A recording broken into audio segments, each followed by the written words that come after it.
Hello,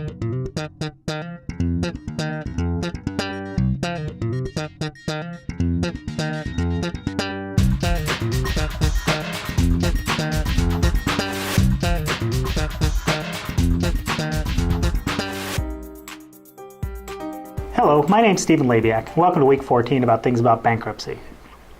One of the most common causes of bankruptcy, at least in my opinion, are car payments. Once you file bankruptcy, you get to make the choice of whether you keep your car or not. And this is probably one of the most common questions and problems I'm faced with when I talk to clients. Let's face it, especially California, most of the United States, we define ourselves by our cars. You can be one of the poorest people on the planet, yet people will dump money hand over fist into what we can call pimping your ride. Heck, there's a show called that. You put spinners on a piece of crud. Great, and your car has spinners. But you know what? In the grand scheme of things, you can't eat them, and they ain't going to give you a place to live. Most people have what I call too much car.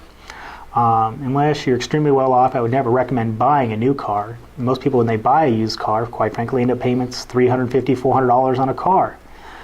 I've only had one, car payment in my life. It was, a little over $200. This is back in the early 90s. And I thought that was too much. I try to pay cash now. Yes, I'm a lawyer. I can afford it. That's fine. But you should operate in the same way of thinking. When it comes to bankruptcy and cars, if you have a $300, $400 car payment and you're going to be making that payment for the next 5 years, bankruptcy is your chance to get out from underneath that payment. And everybody says, well, what do I drive? Well, let's look at it this way. If you would take 4 months of car payments at $1,600, you can go out and buy a car for that amount. Now, is a car going to be a Corvette? No, it's going to be a piece of junk. But if that piece of junk lasts you for a year, okay, that ends up being the equivalent of you just spent $150 a month on a car. Now, if you were going to make $400 a month car payments and instead paid that off up front and then just started saving, let's say half of that, you save $200 a month for a year, when it comes time to buy your next car, well, now you can spend $2,400 on a car. Once again, you're buying a piece of junk. You're buying a little better piece of junk, though. And who knows, maybe you can sell your old car for maybe $500. Now we're getting closer to $3,000. You want to know something? I'm currently driving a car. I paid $3,000 for it. It's a 97 Toyota Avalon. I've put over 60,000 miles on that car. It's lasted me a couple years. I do drive more than most. I'm not going to say I'm not. I don't.